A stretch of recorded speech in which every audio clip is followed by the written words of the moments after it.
orúkọ tèmi ni Ricardo Agbo. ọmọ bíbí ìlú Ògan ni Ricardo Agbo. ọmọ Cross River. ọmọ Cross River.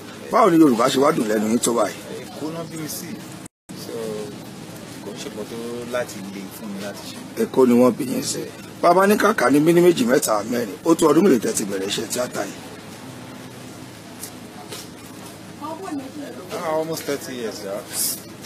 Almost 30 years. Almost 30 years. Yeah. 30 bẹ̀rẹ̀ iṣẹ́ yìí. Ọgbọ̀n ọdún. Ṣé wọ́n bí yín sínú ẹ̀ ni àbí ẹ ní tálẹ̀ǹtì àbí ẹ jogún bá lọ́wọ́ bàbá àbí? Talent. Talent ló jẹ́ fẹ́.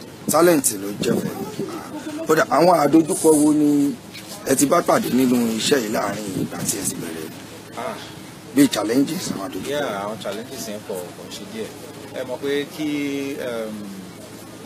aago ẹ̀rọ ìbánisọ̀rọ̀ GSM kó tó wá jáde tó máa ń wá yín most of the times wọn ò ní rí but gbogbo gbà yẹn kò easy tó máa ní wọ́n ní ìdí ń bíbà yìí wọ́n máa ti ṣe kìíní yẹn tán ọkọ tó wá rí but nísìnyí tí aago ẹ̀rọ ìbánisọ̀rọ̀ ti wà ó ṣe gbé káàkiri tó bá kọ̀ ti pè é àgbélé wa kìnnìkan ẹ̀ ti pàdé ra yín ẹ̀dẹ̀ jọ sọ̀rọ̀ tọ́rọ̀ bá dẹ̀ wọ̀ ẹ̀dẹ̀ gbà láti ṣe iṣẹ́ ọ̀hún and then ìṣòro tó tún wà ń di ẹni pé ní gbogbo ìgbà ọ̀pọ̀lọpọ̀ ìgbà àkínsílé a lè wà ní òkè òkun àríkà wà ní gbọ́dọ̀ jẹ́ nílùú wa ń bí ìyá lè wà ní stéètì míì láti máa ṣiṣẹ́ a lè má lọlé fún ọ̀sẹ̀ méjì ọ̀sẹ̀ mẹ́ta ìgbà méjì gbogbo àwọn nǹkan bẹ́ẹ̀ náà kò easy so a máa ń bẹ Ọlọ́run kọ́lọ́run ṣàánú bá a tó Ọlọ́run ṣàánú kọ́lọ́run dẹ̀ máa ṣọ́ wa bá ṣe ń lọ bá ṣe ń lọ.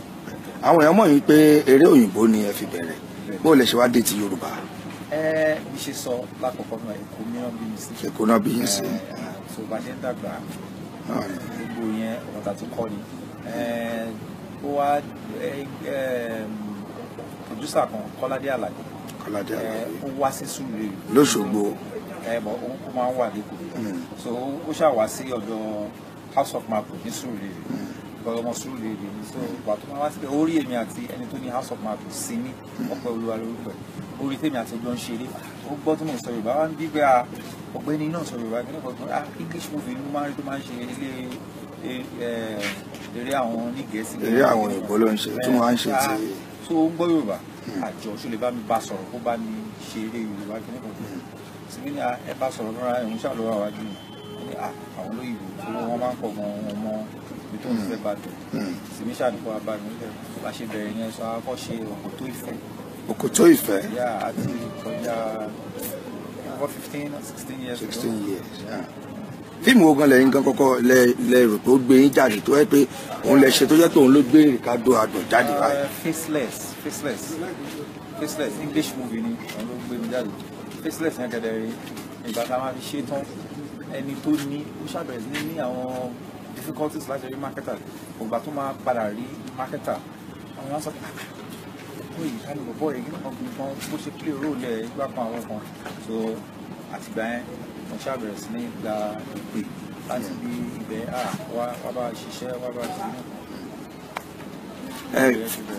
fíìmù ẹ ṣeun fíìmù tí òun kọ́ ni iṣẹ́ ti máa wọ́ ṣe òun kọ́ ni iṣẹ́ ti Visa to Well yẹn bí 1993 pẹ̀lú Fidelis Duka ní Sùúrùlérè eré onígẹ̀ẹ́sì náà nìyẹn so àṣeyẹn gbà yẹn lẹ́yìn yẹn ṣàṣe dọ̀tí because mo ṣe jáde higher institution gbà yẹn so àwọn máa wọ pé eré tíátà lọ́wọ́ máa fi ṣe lẹ́yìn bàtà tí rán ẹ lọ kàwé ṣe gbogbo ẹ̀ mo ṣàṣọwọ́ bí mo fẹ́ máa ṣe nìyẹn àṣà àti díẹ̀ ẹlẹ́kọ̀ọ̀kan but iṣẹ́ ti ṣe ọgbà tó máa padà tó ìtẹ̀fẹ́ wà ní industry Faceless yẹn. Faceless ilé ṣe táwọn èèyàn fi mọ̀ yín pé Ricardo Agbo lélẹ̀ àwọn iléèwé wò lẹ lọ.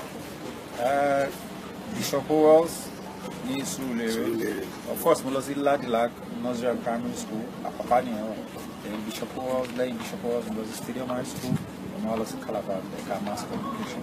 ẹ ṣe mass communication intention náà fẹ́ jọ mọ́. kò fẹ́ jọ mọ́ mass communication ni iṣẹ́ yìí because ní mass communication wọ́n ní ẹ̀ ń try láti kọ́ àwọn èèyàn ní nǹkan bẹ́ẹ̀ ni wọ́n dẹ̀ máa wà ní ibi tẹ́ ẹ̀ rí gan ibi táwọn èèyàn rí bẹ́ẹ̀ iṣẹ́ wa ìkẹ̀dẹ̀ ó máa kọ́ wọn nínú ọgbọ́n ìmọ̀ àti àwọn olóògbé máa sọ pé educate, inform and entertain. So tọ́ba fẹ́ sọ̀mọ́ ẹ̀ ọ̀gbọ́n máa ń pè ní infodutainment. And that's what it's called in communication. So peace and I'm out. I remember Ricardo Agbo, anything Ricardo Agbo. Ricardo,